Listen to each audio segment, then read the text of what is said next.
তোমরাও কি আমার মতো ডাল মাখানির ভক্ত? তাহলে এইভাবে একবার বাড়িতে ডাল মাখানি রান্না করে দেখতে পারো, রেস্টুরেন্টও হার মেনে যাবে। এর জন্য এখানে আমি 400 গ্রাম কালো বিউলির ডাল নিয়েছিলাম, আর সাথে নিয়েছিলাম 20 গ্রাম মতো ছোলার ডাল আর 20 গ্রাম রাজমা।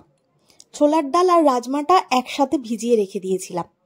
বিউলির ডালটা কি করেছি, সেটার মধ্যে না একটু লবণ দিয়েছিলাম, লবণ দিয়ে জল মিশিয়ে সেটাকে ভালোভাবে ঘষে নিয়েছিলাম। মানে আমি ঘষিনি, মাকে দিয়ে ঘষিয়েছিলাম। এবার কেন বলো তো, কারণ বিউলির ডালটা ওই জলটা দিয়ে যখন ভালোভাবে দুটো হাত দিয়ে ঘষবে, দেখবে ওটা থেকে না একটু রং মতো বেরোচ্ছে, মানে জলের রংটা পাল্টে যাবে। তারপরে সেটা ভালোভাবে ধুয়ে নেওয়ার পালা। মা যতক্ষণে এই কাজটা করছিল, অন্যদিকে আমি কি করেছি, গ্যাসে একটা বাটিতে ভালোভাবে জল ফুটতে দিয়েছিলাম। জল ফুটে গেলে ওর মধ্যে আমি 3টে টমেটোকে মাথাটা কেটে আর সাইডগুলো একটু চিড়ে দিয়ে বসিয়ে দিয়েছিলাম। এতে কি হবে, টমেটোর খোসাগুলো না আপনি আপ ছেড়ে আসবে। আর তারপরে সেগুলো টমেটোগুলো ঠান্ডা হয়ে গেলে সেটার একটা পিউরি বানিয়ে নিয়েছিলাম। এরপর ওই ডালগুলো একটা প্রেসার কুকারের মধ্যে দিয়ে দিয়েছি, মানে কালো বিউলির ডাল, ছোলা আর রাজমা।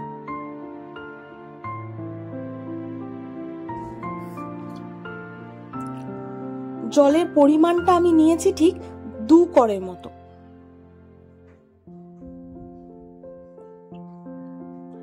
এরপরে এর মধ্যে আমি দিয়ে দিয়েছি গোটা গরম মশলা, মানে একটা তেজপাতা, একটা বড় এলাচ, একটা দারচিনি আর 2-3টে মতো ছোট এলাচ আর লবঙ্গ। দিয়ে দিচ্ছি লবণ, আর দেব কাশ্মীরি রেড চিলি পাউডার, সাথে দিয়েছি সাদা তেল। কাশ্মীরি রেড চিলি পাউডারটা দিয়েছি যাতে তার রংটা খুব ভালো আসে। আর দিয়ে দিয়েছিলাম বড় 2 টেবিল স্পুন মতো আদা আর রসুনের কুচি, পেস্ট কিন্তু দিইনি, দিয়েছি কুচি। তারপরে এটাকে 5 থেকে 6টা সিটি দেওয়ার পালা। ঢাকনা খুলে নিয়ে উপরে যে গরম মশলা যেগুলো দেখতে পেয়েছিলাম সেগুলো ফেলে দিয়েছি, মানে তেজপাতা আর বড় এলাচটা আমার চোখের সামনে পড়েছিল, ওই দুটোকে ফেলে দিয়েছি। এবার এই রেসিপির মেন কাজ, সেটা হলো যে ডালটাকে সেদ্ধ করেছি এটাকে ভালোভাবে ঘোটার পালা, মানে একদম যাতে ঘুটে একদম মিহি হয়ে যাবে, কোনো দানা যেন দেখতে না পাওয়া যায়। এটাতেই হলো মেন টাইমটা যায়। তোমাদের কাছে যদি স্ম্যাশার থাকে সেটা দিয়েও করতে পারো, আমার কাছে ছিল না বা নেই, আমি কিন্তু হাতা দিয়েই করেছি। ওটা হয়ে যাওয়ার পর এবার গ্যাসে একটা কড়াই বসিয়ে ওর মধ্যে দিয়ে দিয়েছিলাম বড় 2 টেবিল স্পুন মতো সাদা তেল আর একটা বড় সাইজের কিউবের বাটার। বাটার আর তেলটা গরম হয়ে যাওয়ার পর ওর মধ্যে আমি দিয়েছি জয়িত্রী। এরপরে এর মধ্যে দিয়ে দিয়েছিলাম 1.5 টেবিল স্পুন মতো কাশ্মীরি রেড চিলি পাউডার। এতে মশলার রংটা কিন্তু ভালো আসে, মানে ডালের রংটা। এরপরে এর মধ্যে আমি মিশিয়ে দিয়েছি 2 টেবিল স্পুন মতো আদা আর রসুন বাটা। ডালটা সেদ্ধ করার সময় ওখানে আমি আদা রসুনের কুচি ব্যবহার করেছিলাম, কিন্তু এই মুহূর্তে আমি এখানে দিয়েছি আদা রসুনের পেস্ট।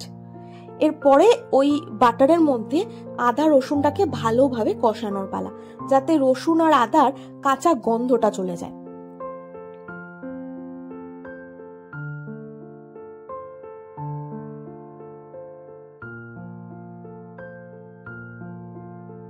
রসুন আদা থেকে যখন কাঁচা গন্ধটা যাবে তখন আমি ওর মধ্যে দিয়ে দিয়েছি ওই টমেটোর পিউরিটা। বেশি মশলা কিন্তু আমাদের ডাল মাখানিতে লাগছে না, সবচেয়ে বড় কথা এর মধ্যে কিন্তু কোনো পেঁয়াজের ব্যবহার হয়নি। রেস্টুরেন্টে কিন্তু ডাল মাখানি যে খাই আমরা তাতে কিন্তু পেঁয়াজ থাকে না, মানে সেটাই আমি জানি। এরপরে এর মধ্যে দিয়ে দিয়েছি স্বাদ মতো লবণ। তারপরে আবার সব জিনিসগুলোকে ভালোভাবে কষানোর পালা।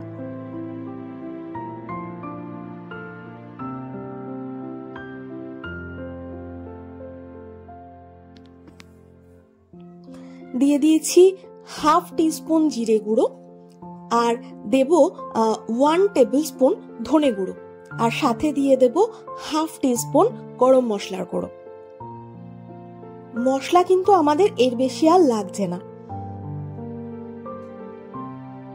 তারপরে আবার সব জিনিস ভালোভাবে কষানোর পালা। তোমরা চাইলে এই অবস্থাতে এর মধ্যে কিন্তু একটু ড্রাই রোস্ট করা কাসুরি মেথিও দিতে পারো, ফ্লেভারটা কিন্তু ভালোই লাগে। দিয়ে দিচ্ছি সামান্য একটু চিনি। চিনিটা কিন্তু আমি এক্ষেত্রে বলবো দেওয়ার জন্য, তাতে কিন্তু ফ্লেভারটা আসে, একেবারে স্কিপ করে না যাওয়াই ভালো।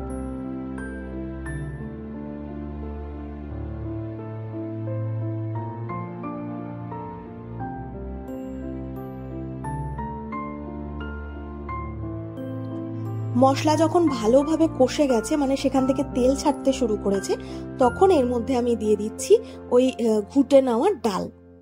দেখো ডালটা কিন্তু আমি একদম স্ম্যাশ করে দিয়েছিলাম ওই হাতা দিয়ে ঘুটে,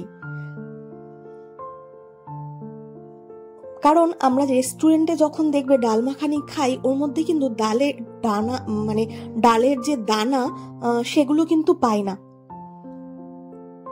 আর এই ডাল মাখানি রান্না করার মেন জিনিসই কিন্তু এটা, যত ভালো করে এটা ঘুরতে পারবে ডাল মাখানির টেস্ট কিন্তু তত ভালো আসবে। আর আমি ওই প্রেসার কুকারটাতে একটু জল গরম করে নিয়েছিলাম, ডালটা যত বেশি ওই মশলার মধ্যে কষাতে থাকবো তাতে নিচে যাতে লেগে না যায়, তার জন্য আমি মাঝে মাঝে একটু গরম জল দিচ্ছিলাম। ভেবো না একদম পাতলা হয়ে যাচ্ছে, যতটা জল লাগছে আমি ঠিক ততটাই দিয়েছি।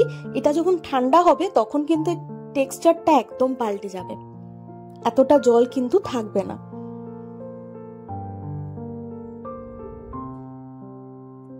এরপরে এর মধ্যে আমি দিয়ে দিয়েছি ফ্রেশ ক্রিম।